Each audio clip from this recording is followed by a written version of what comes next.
Everyone, আশা করছি সকলেই ভালো আছেন। তো আজকে আমি চলে এলাম yummy yummy egg curry recipe নিয়ে। তো চলুন দেখে নেই কিভাবে আমি এগ কারি রেসিপিটা তৈরি করেছি। আমি এখানে ডিম আর আলুটা সেদ্ধ করে নিয়েছি।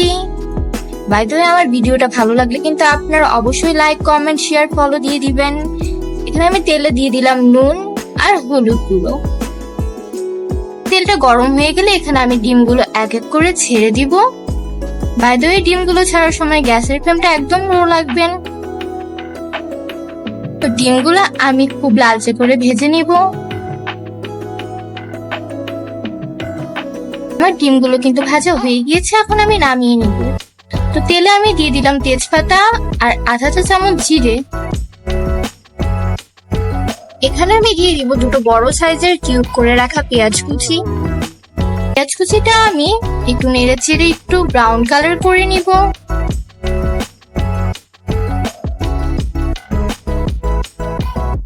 তো এখন আমি এখানে দিয়ে দিলাম এক চা চামচ নুন,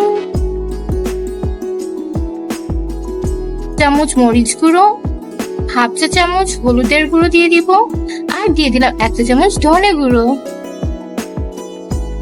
এখানে আমি সামান্য একটু জলও অ্যাড করে দিব, তা না হলে কিন্তু মশলাটা পুড়ে যাবে।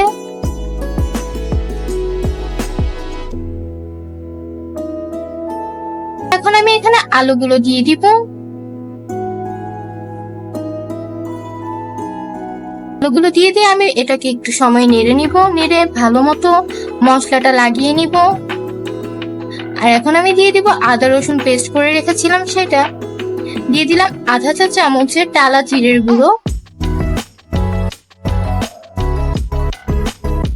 এটাকে আমি বেশ কিছুক্ষণ কষিয়ে নিব, কেননা মশলাটা ভালো মতো কষানো না হলে খেতে ভালো হয় না।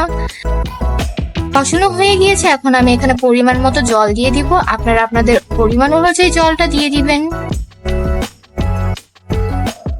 এখানে আমি এখন দিয়ে দিব কয়েকটি কাঁচা লঙ্কা, আর কিছু সময়ের জন্য এটা আমি ঢাকা দিয়ে দিলাম। আমার এখানে ঝোলটা প্রায় হয়ে এসেছে।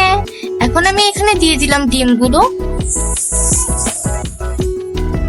বাই দ্য ওয়ে, এগ কারিতে ডিমটা বেশিক্ষণ ঝোলে রাখতে নেই, এতে ডিমটা অনেক শক্ত হয়ে যেতে পারে, তাই লাস্ট মুহূর্তে দিবেন। আর দিয়ে দিলাম গরম মশলার গুঁড়ো।